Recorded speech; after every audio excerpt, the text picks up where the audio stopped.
If a man marries a woman, but she becomes displeasing to him because he finds something improper about her, he may write her a divorce certificate, hand it to her, and send her away from his house.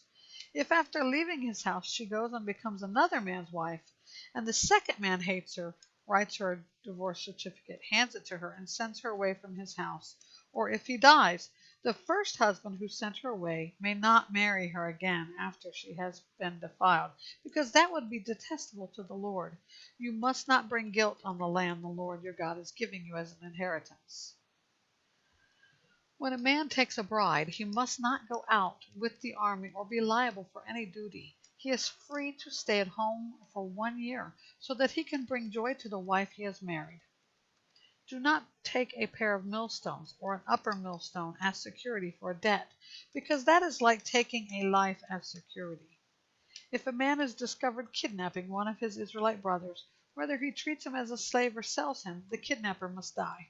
You must purge the evil from you. Be careful in a case of infectious skin disease, following carefully everything the Levitical priests instruct you to do. Be careful to do as I have commanded them. Remember what the Lord your God did to Miriam on the journey after you left Egypt. When you make a loan of any kind to your neighbor, do not enter his house to collect what he offers as security. You must stand outside while the man you are making the loan brings the security out to you. If he is a poor man, you must not sleep in the garment he has given as security. Be sure to return it to him at sunset. Then he will sleep in it and bless you, and this will be counted as righteousness to you before the Lord your God. Do not oppress a hired hand who is poor and needy, whether one of your brothers or one of the foreigners residing within a town in your land. You are to pay him his wages each day before the sun sets, because he is poor and depends on them. Otherwise he will cry out to the Lord against you, and you will be held guilty. Fathers are not to be put to death for their children, or children for their fathers. Each person will be put to death for his own sin.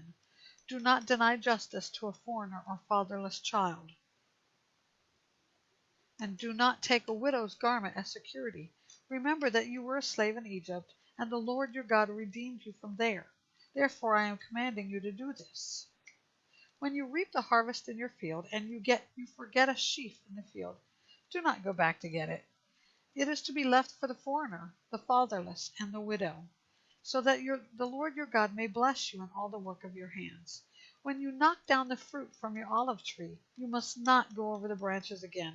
What remains will be for the foreigner, the fatherless, and the widow. When you gather the grapes of your vineyard, you must not glean what is left. What remains will be for the foreigner, the fatherless, and the widow. Remember that you were a slave in the land of Egypt. Therefore I am commanding you to do this.